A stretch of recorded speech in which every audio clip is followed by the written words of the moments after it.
Valentine's Day, 1969. The Vietnam War was raging, and a North Vietnamese army platoon was advancing toward a U.S. base in Da Nang. Air support couldn't offer any help. A monsoon had made sure of that. Captain John Wiley knew the platoon needed to be stopped, or, at the very least, delayed. Lucky for Wiley, one of his men knew exactly where the advancing platoon would soon cross the river under the cover of darkness, and had the unique skills to stop them. That soldier was a sniper named Chuck Mawhinney. Mawhinney told Wiley that he would head down to the river and cover the spot where the North Vietnamese troops were going to cross. He and his spotter set up where the grass was short and the murky water was shallow, and waited. It was getting dark, but Mawhinney had a perfect view of the river and a night vision scope. Sure enough, the enemy platoon eventually started to wade into the water, right where Mawhinney said they would.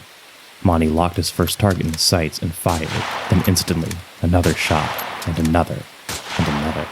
In just 30 seconds, 16 North Vietnamese soldiers went down, each one thanks to a bullet right through his skull. But however extraordinary this feat of marksmanship may sound, it was just another day in the field for the legendary Chuck Mawhinney, a man who once called Vietnam the ultimate hunting trip. Over the course of his 16-month tour in Vietnam, he racked up 103 confirmed kills, and another 216 probable kills, making him the deadliest sniper in the history of the U.S. Marine Corps.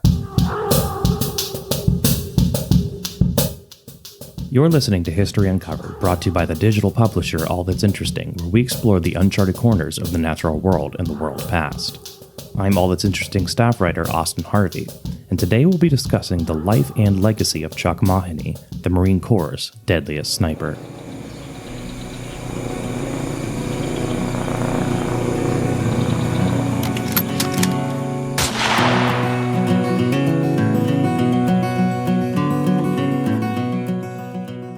Charles Benjamin Mawhinney was born in Lakeview, Oregon in 1949. His father was a World War II veteran, a former Marine himself, who taught his son from a young age how to shoot a gun. The two hunted together often, and by the time Mawhinney graduated from high school in 1967, he was already an expert marksman. Despite his skills with a rifle, however, Mawhinney had originally planned to enlist with the Navy after graduation. Instead, a Marine Corps recruiter sweetened the pot and told Mawhinney that he wouldn't have to enlist until after deer hunting season. Mawhinney's decision was made. Once deer season was over, he enrolled in Scout Sniper School at Camp Pendleton in California and graduated in April of 1968. Soon enough, he was off to Vietnam and thrust right into the middle of one of the Vietnam War's bloodiest stretches. He was dispatched as a rifleman to Lima Company initially, but only stayed there for 3 months. After several reassignments, Mawhinney eventually found himself with Delta Company, where he would spend the rest of the war, and where he would make his greatest mark. Then came the moment on Valentine's Day 1969, when Mawhinney took out 16 North Vietnamese soldiers before they could cross the Han River, but moments like this were astonishingly commonplace throughout Mawhinney's tour of Vietnam. It wasn't just that he was a good shot, he was arguably the best shot. Most of the Vietnam War was fought with automatic or semi-automatic weapons, shots fired off quickly in a spray of bullets that the Army referred to as, quote, mad minutes. Snipers, on the other hand, used single-shot bolt-action rifles. They hid away from the fray, carefully aligning their shot before pulling the trigger. At a distance, they were deadly, but if enemy soldiers got close, they were sitting ducks. Snipers like Mawhinney kept a sidearm with them, but it wasn't for close-quarters conflict. If their location was found out and the enemy closed in, the pistol they kept with them was used to take their own life. But Mawhinney never had to use his sidearm. He was among the best and could hit his mark more than 1,000 yards out with startling frequency. He had an uncanny ability to accurately determine a target's distance, gauge how much moisture was in the air, and factor in weather conditions and terrain when it was time to take his shot. This is how he ended his short 16-month tour in Vietnam with more confirmed kills than any other sniper in the history of the U.S. Marine Corps, 103. Meanwhile, the 216 probable kills additionally attributed to Mawhinney were only listed as such because, in most situations, it was too dangerous for a fellow soldier to examine the body and confirm the kill. Mawhinney later described his experience in Vietnam as, quote, the ultimate hunting trip, a man hunting another man who was hunting me. Don't talk to me about hunting lions or elephants, he said. They don't fight back with rifles and scopes. Yet, despite Mawhinney's impressive record, few outside of those he served with knew his story.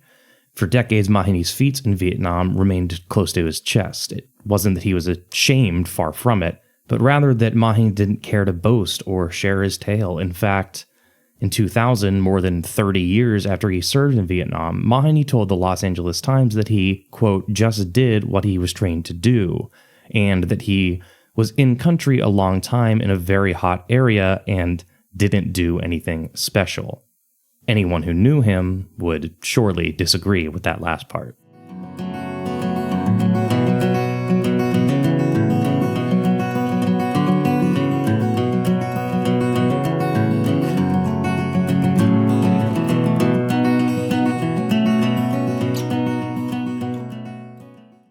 It wasn't until fellow sniper Joseph Ward's book Dear Mom, A Sniper's Vietnam was released in 1991 that Mawhinney's accomplishments would truly become known.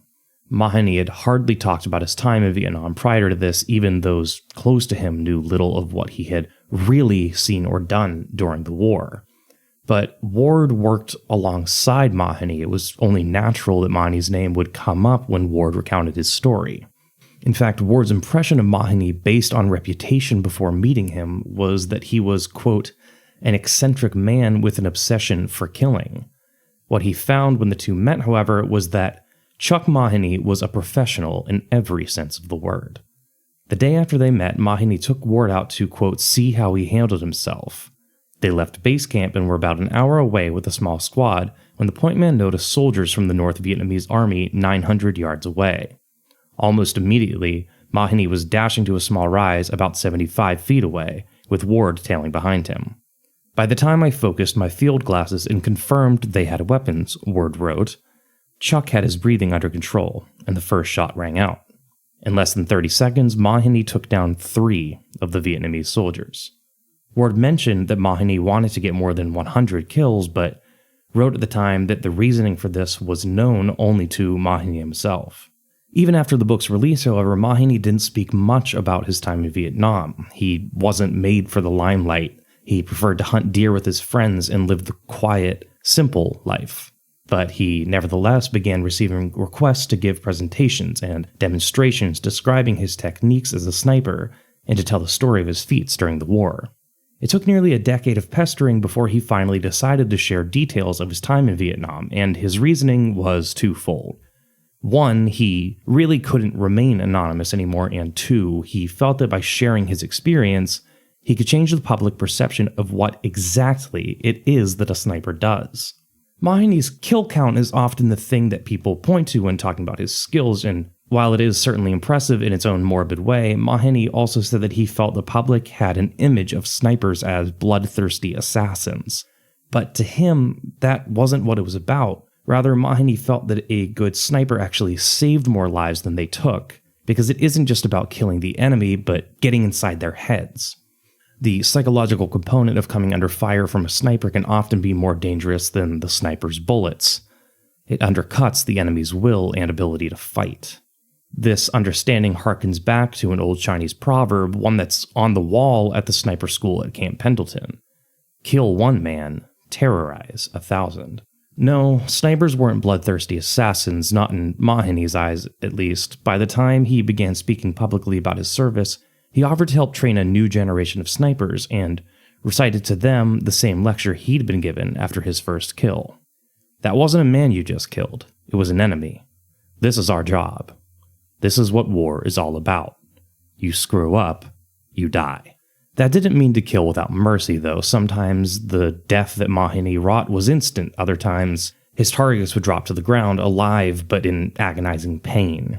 Mawhinney decided it was better to deliver a mercy shot and put these men out of their misery. Once he saw that a platoon leader had posted a ranked kill board for his snipers. Mawhinney scolded him. It wasn't meant to be a competition, as he said, some of these young kids wanted to get kills, so they were taking chances with their lives. The platoon leader quickly took the board down. Even though he had become disillusioned with America's ultimate objectives in Vietnam, Mawhinney extended his tour twice and stayed in the war in order to use his skills to protect his fellow soldiers. But snipers carried a lot of psychological baggage that other soldiers would never have known.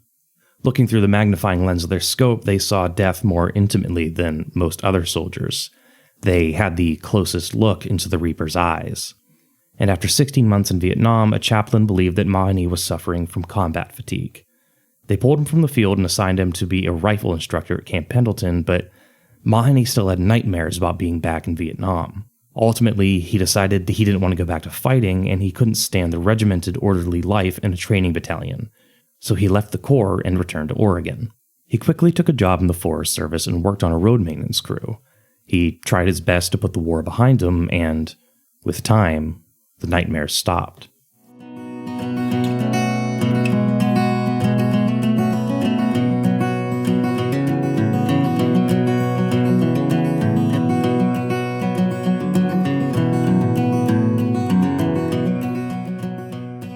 In his book, Joseph Ward was the first person to put an official number to Mawhinney's kill count, 101. If true, Mawhinney would have surpassed the previous record held by Gunnery Sergeant Carlos Hatchcock, another Vietnam vet whose feats up until 1991 had been far more public than Chuck Mawhinney's.